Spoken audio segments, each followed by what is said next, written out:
कल हमने जसत्व संधि पढ़ी थी, आज अनुस्वार या परसवर्ण संधि है वो पढ़ेंगे। क्या नाम, कौन संधि है? अनुस्वार तो परसवर्ण संधि भी कहते हैं।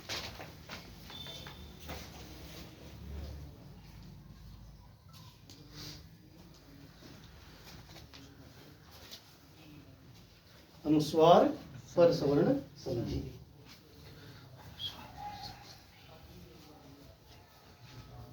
तो संधि है अपन सूत्रों के माध्यम से पढ़ रहे हैं, ठीक है। जैसे जसत्व संधि जलाम जसवंते सूत्र पढ़ा था हमने। पद के पदांते जलाम जसु, पद के अंत में जल वर्ण आने पर, संधि करने पर उन वर्णों का जस बन जाता है। उसी प्रकार इसका भी सूत्र है।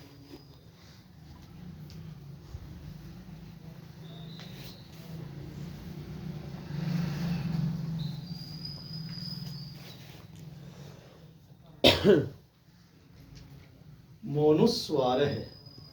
कौन सा सूत्र है? मोनुस्वार है। इसकी वृत्ति ये जो संस्कृत में जो व्याख्या है, अर्थ है इस सूत्र का, वो बताया गया है।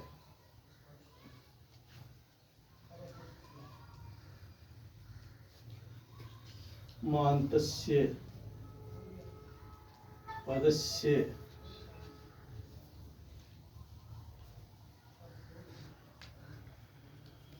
अनुस्वार है स्यात् हलि। मान्तस्य पदस्य अनुस्वार है स्यात् हलि।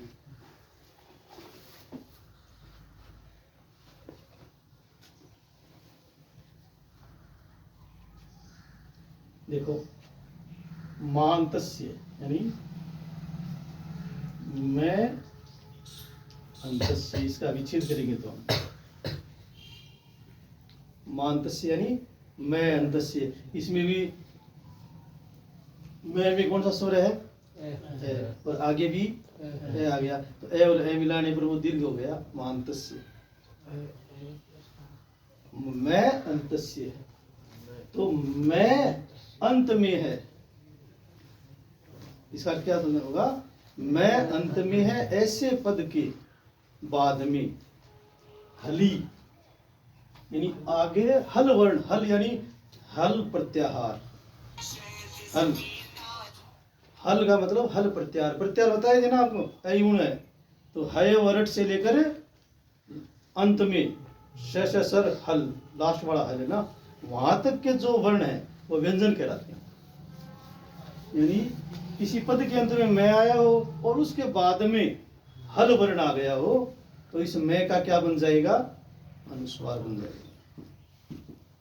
इसका अर्थ है, यदि किसी पद के अंत में मैं आया हो और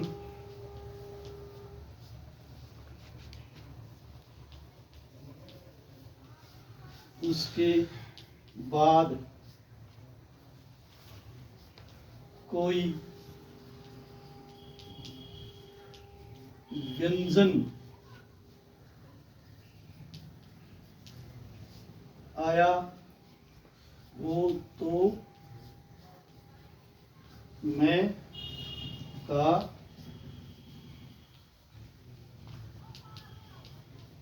अनुस्वार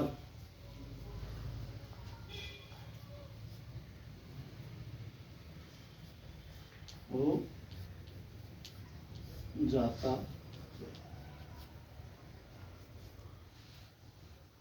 अर्थ क्या है इसका? हिंदी अर्थ, ये तो इसकी संस्कृत में व्याख्या है, संस्कृत में अर्थ है।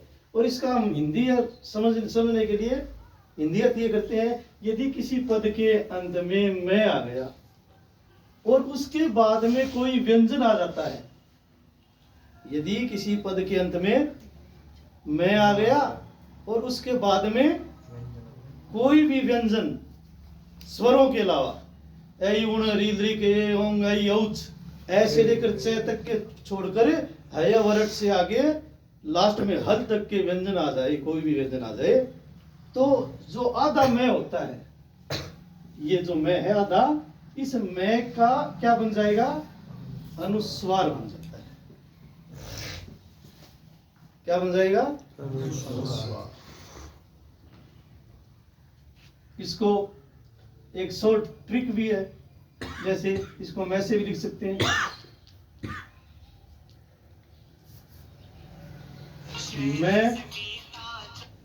मैं प्लस व्यंजन,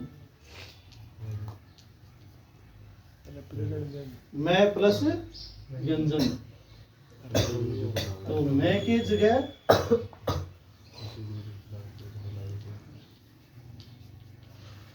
अनुस्वार, ये बन जाता है अनुस्वार। यानी मैं आया किसी पद के अंत में और उसके बाद में कोई व्यंजन आ गया, तो मैं का क्या बन जाएगा? अनुस्वार। सिर्फ मैं को ऊपर के गुरुजी। हाँ, मैं की जगह बिंदी लग जाएगी अपनी भाषा में। यानी कोई भी व्यंजन आ गया मैं के बाद में, बिल्कुल सरल संधि है। मैं के बाद में कोई भी व्यंजन आ गया तो मैं का क्या बन जाएगा? मैं की बिंदी बन जाएगी, बस, और कुछ नहीं करना है। जैसे एक शब्द है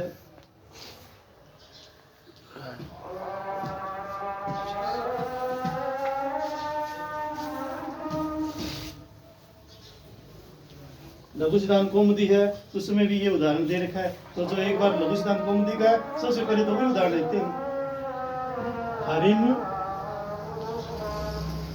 वंदे। बिल्कुल ही सरल संधि है। अपन श्लोकों का उच्चारण करते हैं, देखते हैं ना कि कहीं तो मैं लगा हुआ है आधा आगे और कहीं बिंदी लगी हुई है।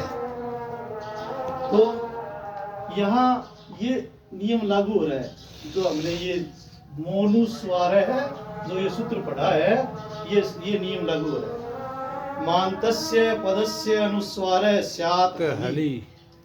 मोनुस्वार सूत्र का क्या अर्थ है? संस्कृत में मान्तस्य पदस्य अनुस्वार स्यात् हलि, कि मैं यदि किसी पद के अंत में आया है और उसके बाद में कोई व्यंजन आ गया, ऐसी स्थिति अगर बन रही है तो उस मैं के स्थान पर क्या बन जाएगा? अनुस्वार बन जाता है। आगे अगर व्यंजन आ गया है तो मैं की जगह क्या बन जाएगी? बिंदी बन जाएगी। जैसे उदाहरण स्वरूप ये दे रखा है, हरिम वंदे। अब ये नियम है और ये नियम यहाँ लागू करते हैं, तो वह क्या है? बंदे का वह क्या है? व्यंजन है। ये वरट, तो वह व्यंजन में आ गया ना, हल प्रत्याहार में आ गया। हली, इस हल शब्द में सप्तमी विभक्ति है। इसका मतलब आगे आने पर, हल आगे आने पर, कोई भी जिसमें सप्तमी विभक्ति है, इको यणचि, सूत्र अपना यण संधि का, एक स्थाने यण स्यादचि संगीतायाम विषये। इको यणचि एक स्थाने यण स्यादचि संगीतायाम विषये। अचि यानी अच आगे आने पर, हली का मतलब हो गया हल आगे आने पर, परे रहने पर, बाद में आने पर, ये मतलब हो गया इसका। तो यहाँ मैं के बाद में व्यंजन आ गया, व्यंजन आने के कारण इस मैं का क्या बन जाएगा? अनुस्वार बन जाएगा। क्या बन जाएगा? देखो,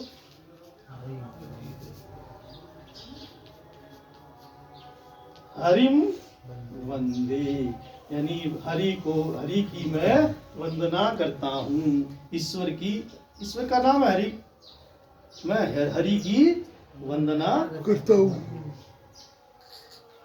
समझ में आ गया ये सूत्र? एक बार और दोबारा देख लो एक बार, कि अनुस्वार संधि बोलते हैं इसको, या परसवर्णी, दो दाम है, अनुस्वार या परसवर्ण संधि। ठीक है, इसका पहला सूत्र है मोनुस्वार। क्या सूत्र है इसका? मोनुस्वार। मान्तस्य पदस्य अनुस्वार स्यात् हलि।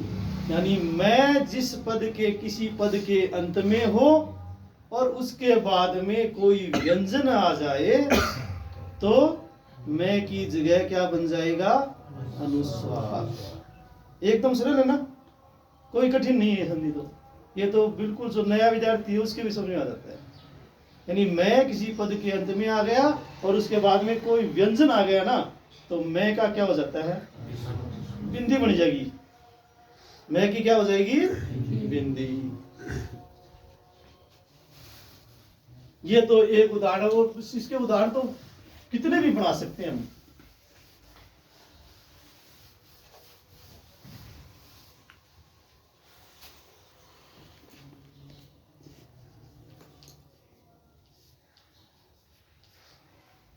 रामम वंदे,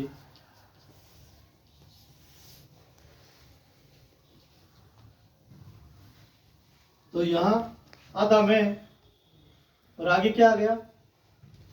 व्यंजन। तो व्यंजन आ गया। व्यंजन आने के कारण इस में का क्या हो जाएगा? अनुस्वार। तो अपने जब छोटे बच्चे थे तब कहते थे ना, ये बिंदी लगनतम संस्कृत बनंतम, अपनी भाषा में। हाँ, ये बिंदी लाग गई संस्कृत बन गई। बिल्कुल। तो या बिंदी लाग जाए फिर ऊपर, मैं की जगह अनुस्वार कर दिया। किस सूत्र से किया? मोनुस्वार है। ये पूछ लिया। इसमें जैसे थोड़ा सा लेवल ऊपर हो तो ये पूछ सकते हैं कि रामम वंदे किस सूत्र से यहाँ अनुस्वार संधि हुई है? कौन सी सूत्र से हो गई? मोनुस्वार।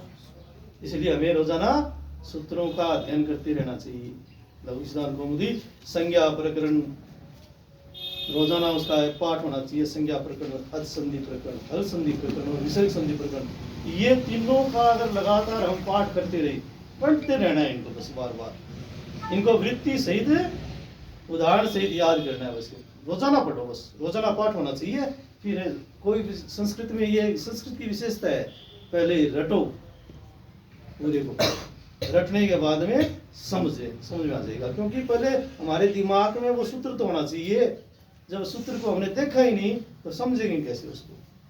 इसलिए रोजाना संज्ञा प्रकरण का तो रोजाना ही पाठ होना चाहिए। उसमें उच्चारण स्थान है, उच्चारण स्थान की अपने आप जानकारी हो जाती है। पाठ करने से धीरे धीरे समझ में आ जाता, अपने आप आने लगता है। लेकिन हमें पाठ नहीं करेंगे तो समझ नहीं आएगा। रोजाना संस्कृत में नियम है कि एक शब्द रूप याद करो क्लास में, एक धातु रूप याद करो। 30 दिन में 30 शब्द रूप याद हो जाएंगे, 30 धातु रूप याद हो जाएंगे। जिसके 30 शब्द रूप याद हो सकते हैं वो वाक्य निर्माण करना सीख सकता है। 30 धातुएं याद होगी वो वाक्य सरलता से बना सकता है। एक टॉपिक आपका संस्कृत में अनुवाद कैसे करते हैं हम, वो बनाऊंगा मैं। हिंदी से संस्कृत कैसे बनाए हम आसान भाषा में, नियम क्या है, सरलता पूर्वक हमें किसी संस्कृत के छोटे से वाक्य को संस्कृत में कैसे बना सकते हैं, तो वो भी टॉपिक लूंगा। पहले तो ये अपने थोड़ा संधि वाला है, ये कर लेते हैं। तो ये समझ में आ गया। जैसे रामम वंदे, तब यहाँ वह क्या आ गया? व्यंजन आ गया। व्यंजन आने के कारण इस मैं की जगह क्या हो जाएगी? अनुस्वार हो जाएगा। रामम वंदे।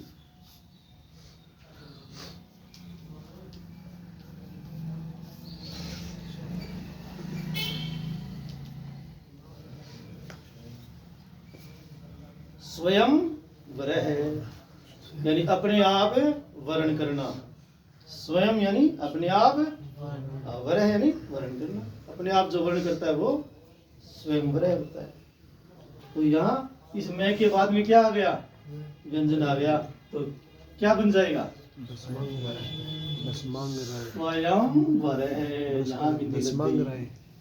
स्वयंवर, तो स्वयंवर शब्द है। उसने सीता का स्वयंवर रचा, द्रौपदी का स्वयंवर रचा। तो ये स्वयंवर होता क्या है? स्वयंवर शब्द का अर्थ क्या होता है? स्वयं वर्ण करना। जहाँ खुद अपनी इच्छा से जब वर्ण किया जाता है उसको क्या बोलते हैं? स्वयंवर, स्वयं इच्छा। ठीक है।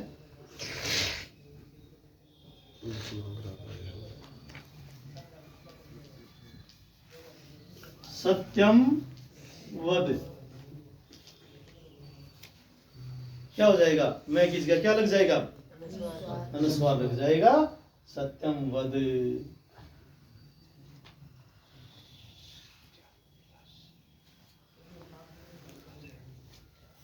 ये लास्ट में लागे और बीच में है ये वाला तो सूरज छिपना भी बड़ा लग रहा है कोई और बता रहा है नहीं बीच में होगा नहीं लास्ट में तो ये अहम पठानी।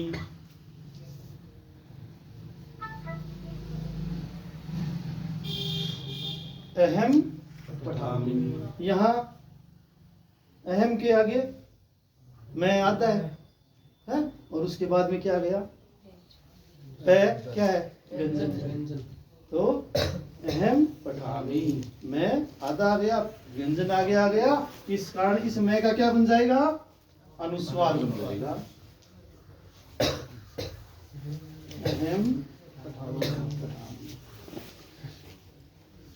बिल्कुल सरल संधि है, नहीं पढ़ी है ना तब तक हमें कठिन लगती है। इसको देख लिया, इसके बाद में शायद आप बोलोगे नहीं। एक बार इसको अच्छी तरह देख लिया इस संधि को, तो आप शायद दोबारा नहीं पढ़ानी पड़ेगी। ये सूत्र कौन सा है, मोनुस्वार है, मांतस्य पदस्य अनुस्वार है स्यात् हलि। मैं जिस पद के अंत में उसके बाद में कोई व्यंजन आ जाता है तो उस मैं का क्या बन जाएगा, अनुस्वार, बिंदी लग जाएगी। एकदम सरल। सत्यम वद,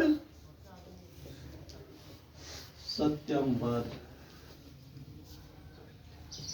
सच बोलो, धर्मम चर, धर्म का आचरण करो।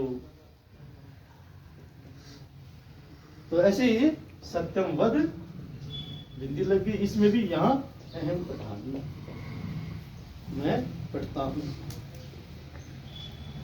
ये सूत्र समझ में आ गया।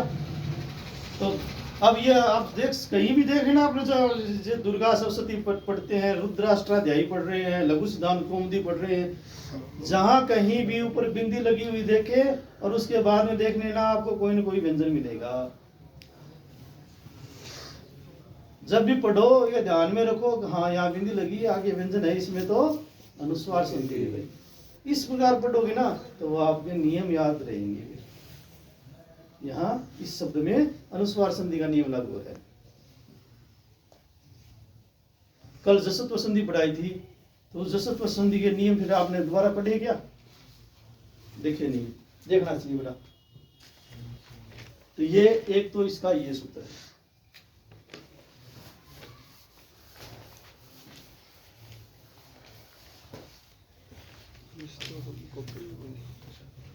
दूसरा सूत्र है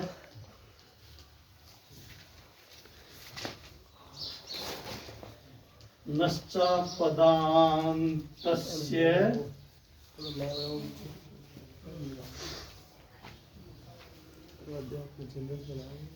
झलि। नश्च पदान्तस्य झलि। दूसरा सूत्र गुरुजी का, हाँ दूसरा सूत्र इसी संधि का।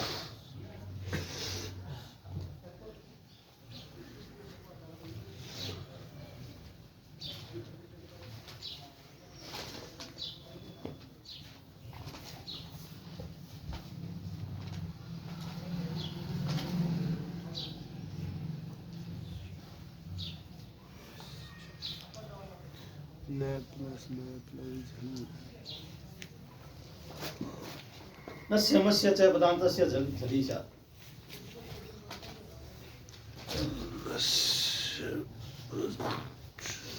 अनुस्वार है नस्य मस्य च पदान्तस्य झलि अनुस्वार है स्यात्, यानी आधा न भी हो कहीं पर भी, यानी उसमें तो केवल मैं बताया गया है, वो अनुस्वार सूत्र।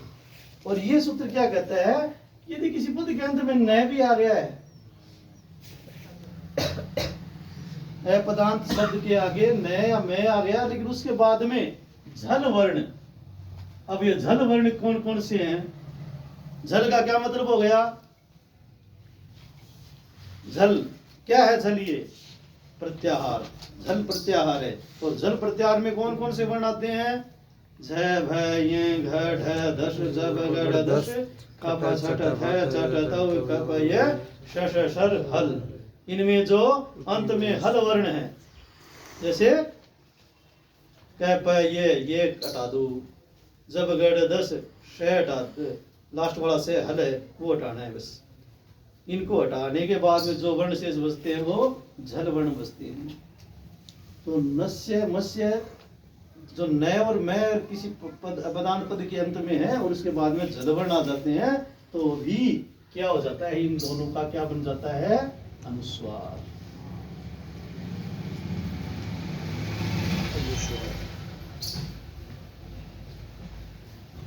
यानी न में के बाद में झल वर्ण आने पर इनका भी क्या बन जाएगा, अनुस्वार। दोनों की आवाज अलग अलग होगी या सर एक ही होगी। अनुस्वार एक तो नाक से बोला जाता है, अनुनासिक। एक तो म और एक तो न की आवाज अलग। हाँ तो वो अनुनासिक हो जाए, नए बोले जाएगा। यशांसी, यशांसी नहीं बोला जाता है। ठीक है, नए में और गुजिया दो नए भी, हाँ? नए में और दो नए। अब देखो ये शब्द है यशांसी।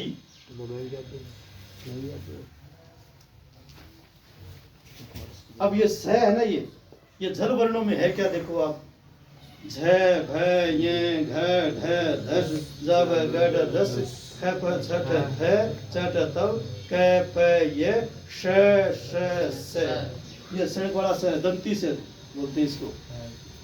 जब इस स का उच्चारण करते हैं तो अपनी जो जिह्वा है वो दांतों से टकराती है। तो ये स झल वर्णों में है।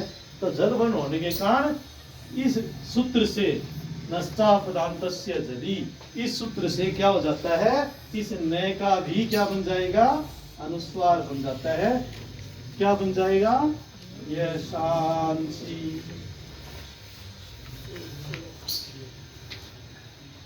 क्या बन गया, यशांसी।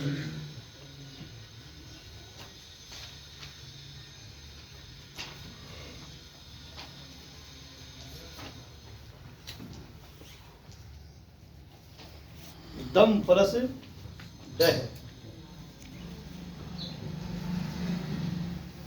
दम प्लस डह। अब डह है वो झल वर्ण है क्या, देखो आप, झ भ ये घ ढ दस ज ब ग ड, ड आ गया ना उसमें, तो ड क्या हो गया, झल वर्ण। तो इस में के बाद में झल वर्ण आ गया, इस कारण इस में का क्या बन जाएगा, अनुस्वार, अनुस्वार बन गया। तो इसको दंड है। उसी प्रकार कोई शब्द है खम प्लस डह, क्या बन गया, मैं का आगे जल बना गया, इस कारण इसका भी क्या बन गया, दंड है।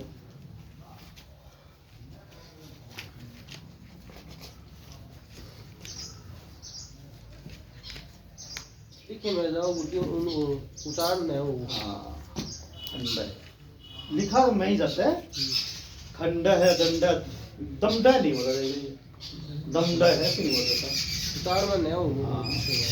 खंड है, नासिक के, समझ में आ गया। तो आज आपको ये दो ही सूत्र है, कल इसका एक सूत्र और भी आगे है?